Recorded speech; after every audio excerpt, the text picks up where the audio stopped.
తాజాంశం చూస్తున్నాం. అంబేద్కర్ కోనసీమ జిల్లా రామచంద్రాపురంలో 10 ఏళ్ల చిన్నారి మృతిపై అనుమానాలు వ్యక్తమవుతున్నాయి. మరింత సమాచారం మా ప్రతినిధి సాయికృష్ణ అడిగి తెలుసుకుందాం.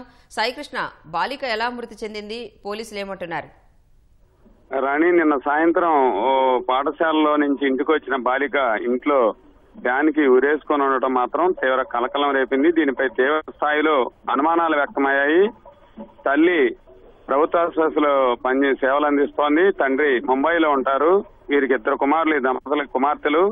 పెద్ద కుమార్తె వేరే చోట చదువుతోంది. చిన్న కుమార్తె పాఠశాల నుంచి ఇంటికి వచ్చింది. వచ్చిన తర్వాత తను తల్లి లేదు. ఆ సమయంలో నేను ఇంటికి వచ్చానన్న సమాచారం తల్లికైతే చేరవేసింది.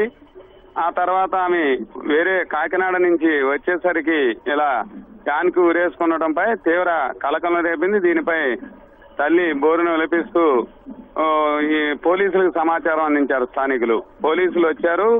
ప్రస్తుతం అయితే ఆత్మహత్యగా ప్రచారం చేశారు అక్కడ స్థానికులు కూడాను. ఆ తర్వాత ఉదయం దీనిపై తల్లి అనుమానం వ్యక్తం చేయడంతో పోలీసులు రంగంలో దిగారు. డిఎస్పీ రఘువీర్ ఆధ్వర్యంలో రామచంద్రాపురం పోలీసులు పూర్తి స్థాయిలో దర్యాప్తు చేపట్టారు.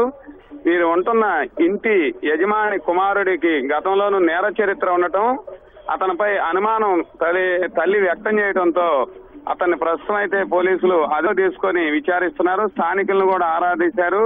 ముందు పాఠశాలలో వేధింపుల వల్ల, ఉపాధ్యాయుల వేధింపుల వల్ల ఇలా అఘాయిత్యానికి పాల్పడిందనేది ప్రచారం అయితే చేశారు. అయితే 10 ఏళ్ల బాలిక ఇలా ఫ్యాన్ గురేసుకొని ఉండటం మాత్రం తీవ్రంగా కలకలం రేపింది.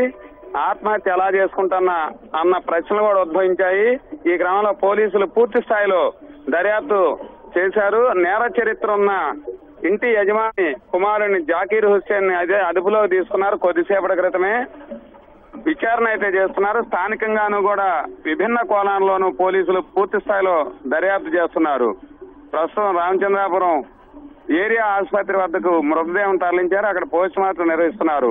పోలీసు విచారణలో ఏం చేయాలనుంది, ఈ ఆత్మహత్యనా, నిజంగానే ఆత్మహత్య, లేదంటే ఎవరైనా ఏమైనా అఘాయిత్యానికి పాల్పడేలా హత్య చేశారన్న కోణంలో పోలీసు దర్యాప్తు అయితే కొనసాగుతుంది.